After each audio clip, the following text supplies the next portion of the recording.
નમસ્તે કલ્યાણ મિત્રો, હું રમેશભાઈ ઠક્કર, શ્રીજી ગૌશાળા, Shri comma foundation trust animal helpline, Shri Gir Ganga પરિવાર જે ચેક ડેમ રિપેર કરવાનું કાર્ય કરે છે, સદભાવના વૃદ્ધાશ્રમ વૃક્ષોનું કામ કરી ગયા છે અને જળ, જમીન, જંગલ અને જનાવર જન માટે કાર્ય કરતી સંસ્થા એટલે સમસ્ત મહાજનના એક સારા વિકલ્પો સાથે, સારા વિચારો સાથે અમે જોડાઈને કામ કરી રહ્યા છીએ. મિત્રો, હું એટલું ચોક્કસ ગ્રામજનોને, શહેરીજનોને ચોક્કસ કહું કે નર્મદાજી ચોક્કસ પધાર્યા છે, પણ આપણા ગામનું પાણી ગામમાં, સીમનું પાણી સીમમાં અને ખેતરનું પાણી ખેતરમાં રહે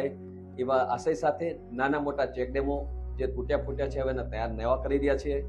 નવા બનાવી રહ્યા છે. અને માનનીય નરેન્દ્ર મોદી સાહેબનું સ્વપ્ન છે આત્મનિર્ભર ભારતની અંદર પહેલા અમૃત સરોવરો હોવા જોઈએ, એવા સરોવરનું નિર્માણ કરવાનું સૌને આહવાન કરું છું, સૌને જોડાવાની વ્યવસ્થા કરું છું. તન મન ધનથી આપણે બધા ધનથી સુખી થયા, પણ તન અને મન બગડ્યા છે. ત્યારે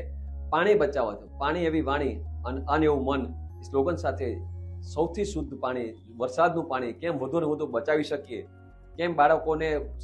સારું પાણી આપી શકીએ, બિસ્લરી કે પાણીની બોટલો નહીં, પણ આપણું વરસાદનું ચોખ્ખું પાણી, શુદ્ધ પાણી મળે એ માટે આપ બધાને વિનંતી, જ્યાં જ્યાં ડેમ થઈ શકે એમ રિપેર કરી શકાતા હોય, નવા બનતા હોય, તળાવ બનતા હોય ત્યાં બનાવવા માટે સૌ ધનનો સદુપયોગ કરે, પોતાના તન મનનો ઉપયોગ કરી અને વધુ વધુ લોકો પાણી બચાવવામાં જોડાય. તો આપણું જે સ્લોગન છે, અત્યાર સુધી આપણે ભણતા હતા રોટી, કપડાં અને મકાન, હવે હવાને પાણી પર બગાડ્યા છે, એને સુધારવાનું કામ પણ આપણે જ કરવું પડશે.